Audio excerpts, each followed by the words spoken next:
Around the track along the inner edges. सिर्फ और सिर्फ इनर एजेस को लेके हमें इस ट्रैक का क्या फाइंड करना है, डिस्टेंस। तो हम फर्स्ट पार्ट सॉल्व करते हैं। The distance around the track along the inner edges।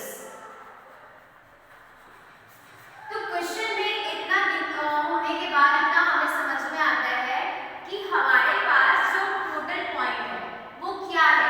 हमें इनर की बात कर रहे हैं, इनर साइड में मेरे पास एक ये लाइन आती है, ये एक लाइन आ रही है और इस सर्कल में हमें डिफाइन करना है सेमी पेरिमीटर। तो इसको डिफाइन करने के लिए मैं यहाँ पर लिख रही हूँ लेंथ। लेंथ क्या है मेरे पास, जो ये 106 है, ये क्या है, ये इनर साइड पैरेलल जो लाइंस है उसका क्या है, ये लेंथ है। तो the length of the inner parallel side कितना है, 106 प्लस ये कितना है, अगर ये 106 है तो नॉर्मल सी बात है उसका इनर साइड सेकंड पार्ट में क्या होगा, 106 प्लस 2। अब हमारे पास क्या है, सेमी सर्कल है। सेमी सर्कल में क्या होगा, हाफ 2 पाई r। अगर मैं इसको सॉल्व करती हूँ तो यहाँ से 2 से 2 कैंसिल हो जाएगा, पाई की वैल्यू इसको ऐड कर देते हैं। ऐड करने के बाद वैल्यू आएगी 6 to the 12 112 plus 2 multiply by 22 upon 7 and r। r की वैल्यू अभी हमें पता चली, हमने यहाँ से डिफाइन किया था कि जब यहाँ पर पूरा डायमीटर इसका 60 गिवन है और हम इसका हाफ करेंगे तो यहाँ पे डायमीटर 60 मीटर है, रेडियस डिफाइन करा तो क्या करेंगे, इसको हाफ करेंगे, ये हो जाएगा 30 मीटर। क्योंकि अभी हमने इसमें ये ट्रैक नहीं इंक्लूड किया तो हमने इसको एक्सक्लूड करके सिर्फ और सिर्फ इनर पार्ट के लिए फाइंड आउट किया, तो r हमारे पास आया 30। हमने यहाँ इसको अप्लाई किया 30 मीटर। कैंसिल आउट कर देते हैं, कैंसिल किया तो इसे कैंसिल करेंगे, 3.14 वैल्यू आएगी और डायरेक्टली मैं यहाँ पे मल्टीप्लाई कर रही हूँ, 3 2 जा 6 6 4 जा 24 2 कैरी 3 2 जा 6 6 1 जा 6 6 and 2 8 and 6 3 जा 18। यहाँ पर एक जीरो है, वो जीरो मैंने यहाँ अप्लाई किया, 2 डिजिट के बाद पॉइंट है, यहाँ से गए 2 डिजिट के बाद पॉइंट अप्लाई कर दिया और डायरेक्टली इसको ऐड कर देते हैं। ऐड करने के लिए 0.40 एज इट इज, 8 और 2 10 का 0 1 कैरी, 8 और 2 10 का 0 1 कैरी, 2 3 4। तो हमारे पास जो यहाँ पर डिस्टेंस निकल के आई वो डिस्टेंस क्या है, 400.40 मीटर।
मल्टीप्लाई ब्रेथ कितना है इसका 10 प्लस सेम पार्ट 106, इसके लिए फाइंड आउट करूंगी तो ये भी कितना होगा 106 मीटर है और चौड़ा कितना होगा ये 10 मीटर, तो इसको भी अप्लाई कर देते हैं। प्लस यहाँ पर है पाई, दोनों में कॉमन है पाई, तो पाई की वैल्यू को हम बाहर ले लेते हैं 22/7 आर, आर मींस ये वाला। अब इसको समझने के लिए आप एक पार्ट समझिए, 60 तो ये अंदर का पार्ट, 10 मीटर ये वाइड है, 10 मीटर ये वाइड है, तो जो इसको टोटल हमने किया 80 मीटर मींस इसके लिए हमारे पास जो डायमीटर आया किसके लिए बड़े वाले सर्कुलर पाथ के लिए, तो इसके लिए डायमीटर 80 मीटर है और इसके लिए रेडियस फाइंड करोगे तो 80/2 कैंसिल आउट करेंगे तो क्या हो जाएगा इसके लिए हमारे पास ये आंसर आएगा 40 मीटर। तो आर हमारे पास बड़े वाले सर्कुलर ट्रैक के लिए 40 का स्क्वायर माइनस छोटे वाले के लिए 60 का हाफ किया 30 का स्क्वायर, सॉल्व कर देते हैं, प्लस करेंगे सॉरी पहले मल्टीप्लाई कर लेते हैं, तो ये आया हमारे पास